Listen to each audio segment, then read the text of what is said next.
Hi friends, and welcome back to my channel. Today's video is going to be a college Q&A. I recently just graduated from college and I figured that there are some questions that I know I had before I went, and I wanted to help anyone who's about to go to college or still in college that still has those questions. This is by no means an extensive list, so if you have more questions, please let me know in the comments below. I gathered some questions from friends and other people who I know are going to college this year, and I'm going to attempt to answer their questions based on the experiences that I've had in going to two different colleges. I went to Liberty University for 3 years, and then I just graduated from VCU, where I attended for 2 years. And like I said, I'm just going to attempt to answer some of these questions, and hopefully it helps you out and kind of prepares you a little bit for college, or helps you out while you're still in college. And yeah, what is the best advice someone gave you before going to college, and then what is the worst? First advice is kind of academic advice someone gave me, and I really appreciated it. It was, even if you're a strong writer, to take the entry-level English class that your college offers. A lot of professors in college take off for grammar mistakes. If you take the entry-level 100 class and kind of get those grammar mistakes all sorted out, then you are more likely to get better grades on your papers than people who do not take the class, because you won't be missing the points that teachers give for correct grammar. I always did very well in English. It was always one of my best subjects, but I took that advice to heart and I did take the entry-level 100 class, and it is by far one of the best decisions academically I've made in college. It introduced me to one of the best professors, and probably by far my favorite professor of all time, and that is Professor Holt. If you're at Liberty University, or if you're going to Liberty University, please take Professor Holt's English class. I tried to take as many as I could. I had him for the majority of my English classes because I kind of followed him all the way up.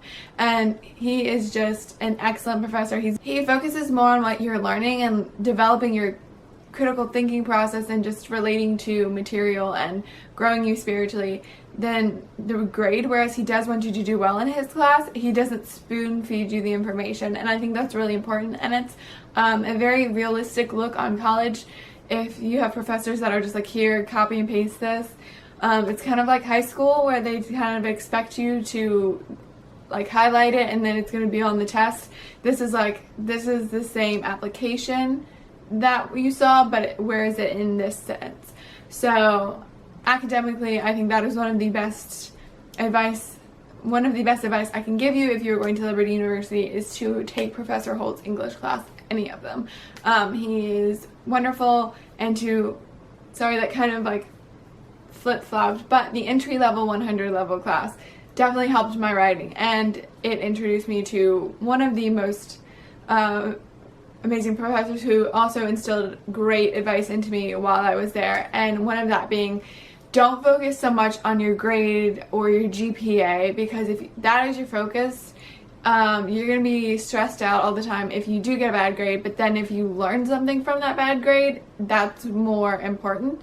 And whereas like you might want to graduate with a 4.0 GPA, if you don't really learn anything and you're just kind of consumed with going through the motions and getting the good grade, then that kind of takes away from the purpose of why you're there. So to focus more about learning and knowing the information rather than just regurgitating everything that you've heard and then getting the grade.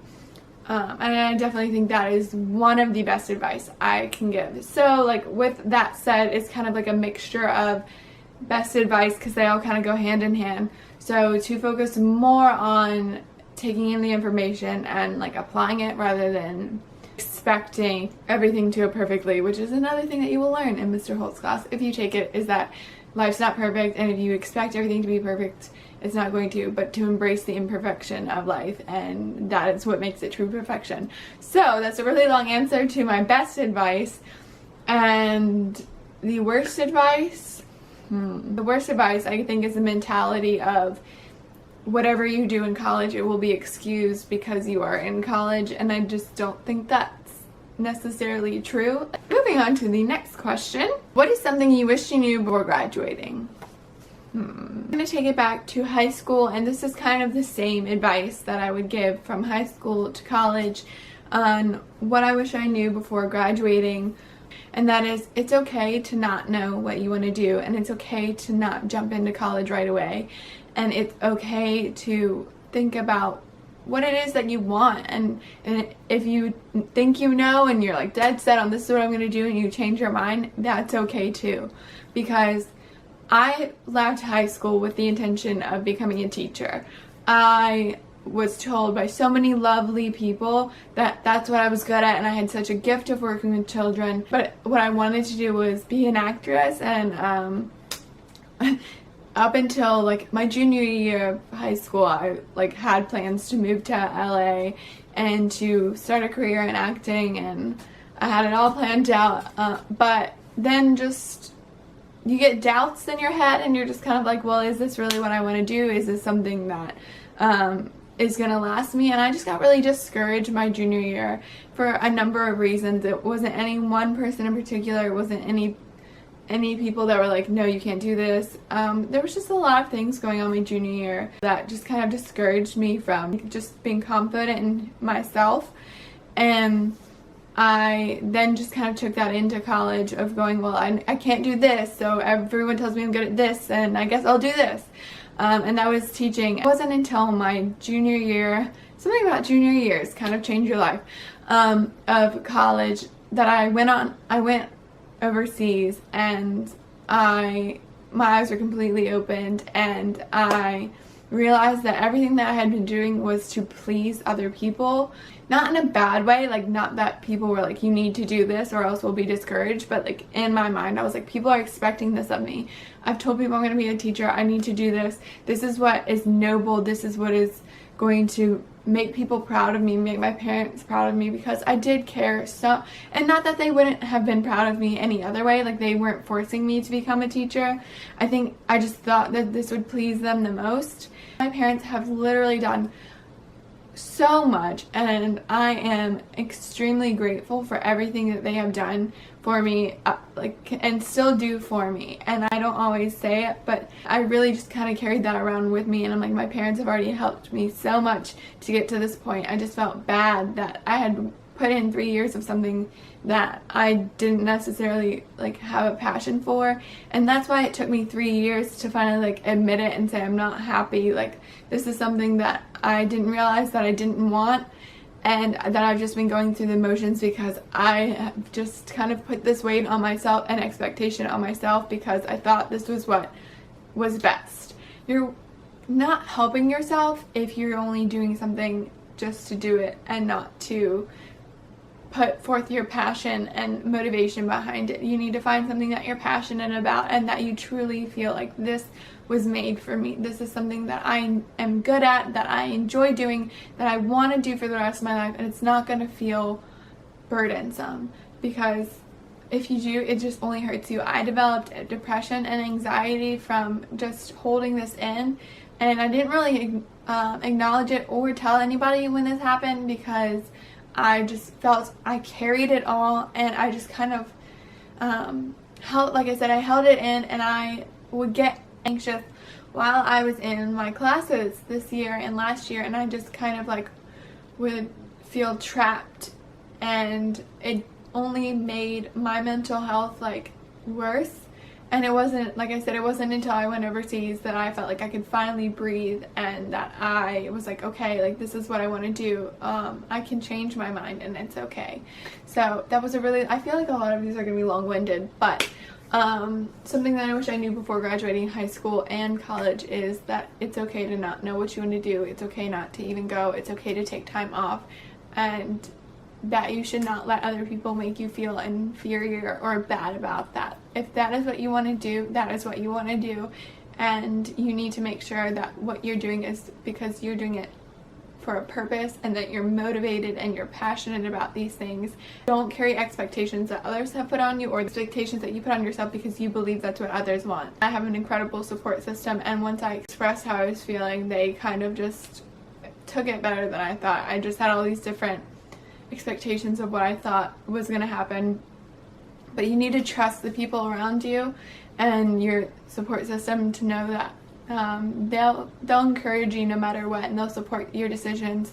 So sorry, that was a really long-winded answer, So we're gonna go ahead and move on to the rest of the questions. But yeah, that is what I wish I knew before graduating high school and college. Was it hard to balance your workload with campus activities? And it depends. Freshman and sophomore year, not so much, because let's be honest, you have a lot of free time freshman year, or at least I did. College is different where you don't necessarily have class every day. You can kind of adjust your schedule, well, depending on where you go, kind of adjust your schedule to what fits for, like, what works for you. And you could have classes every day of the week, or you can have them 3 days a week or 2 days a week, depending on how you schedule your courses.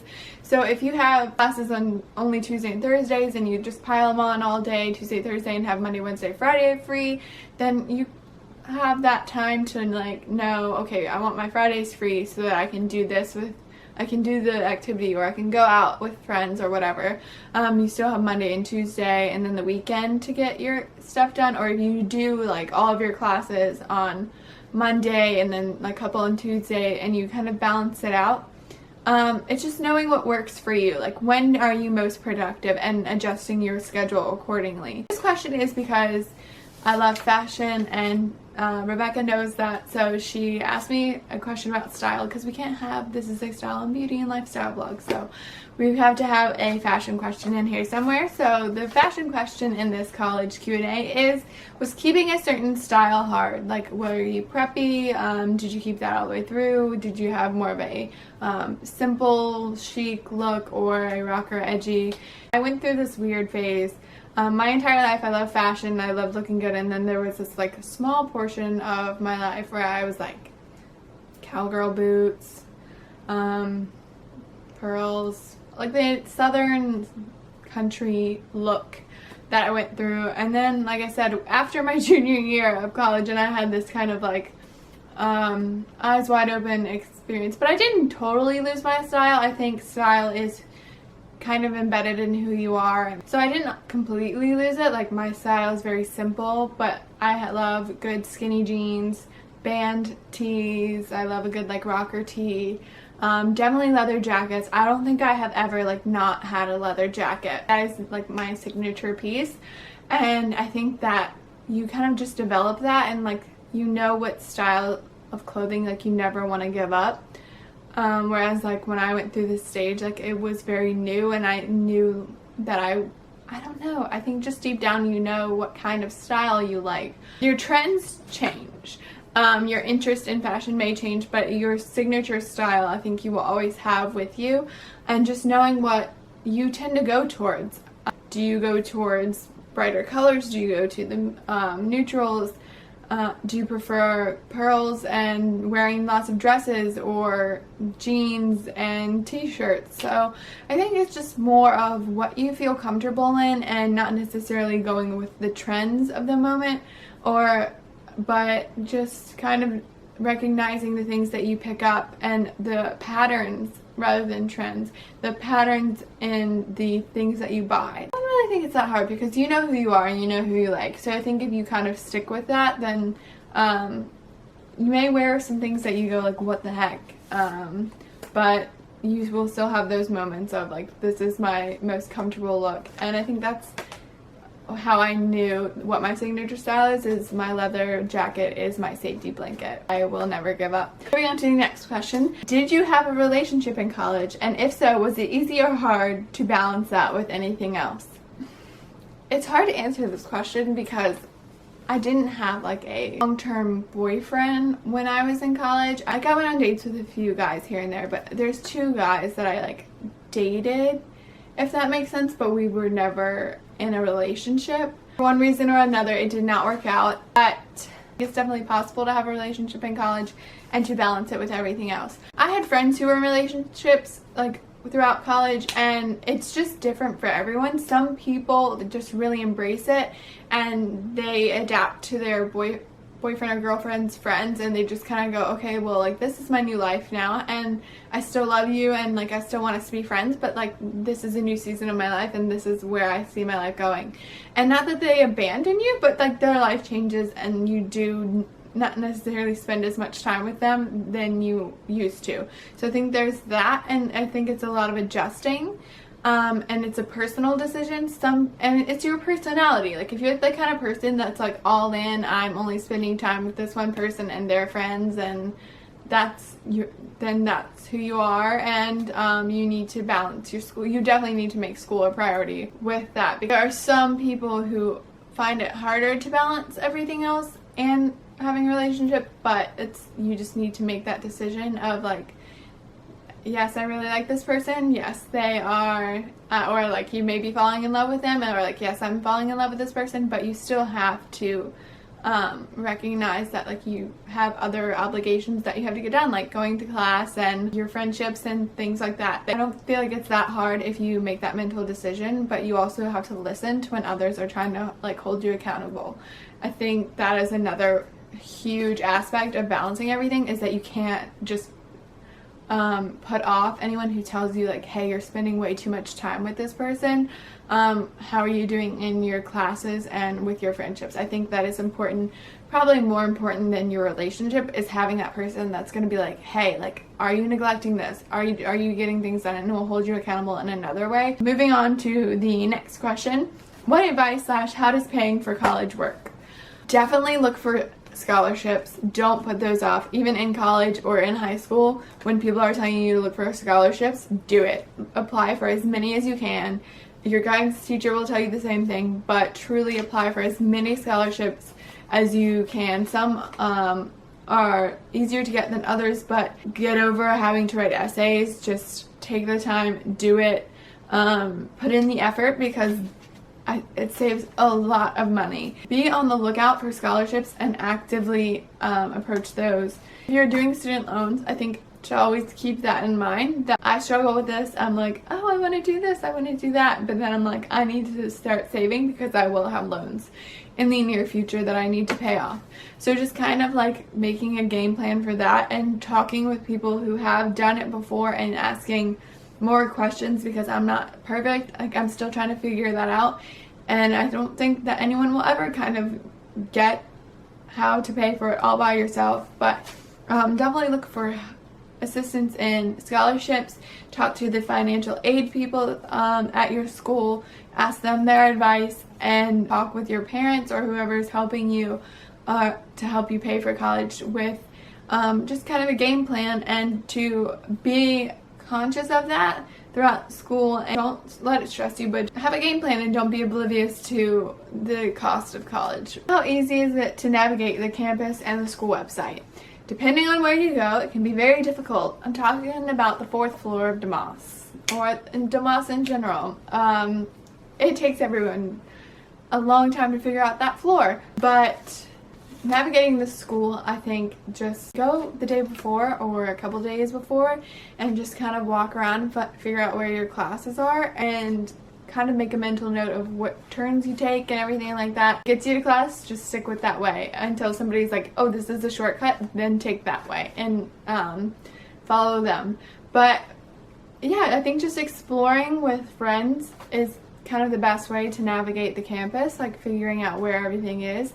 Also, if you have a specific office that you need to get to for like financial aid, guidance counseling, the gym, any of those things, they should have a campus map on the website. And navigating the website, it's another thing, just kind of playing with it. How do you deal with roommate trouble?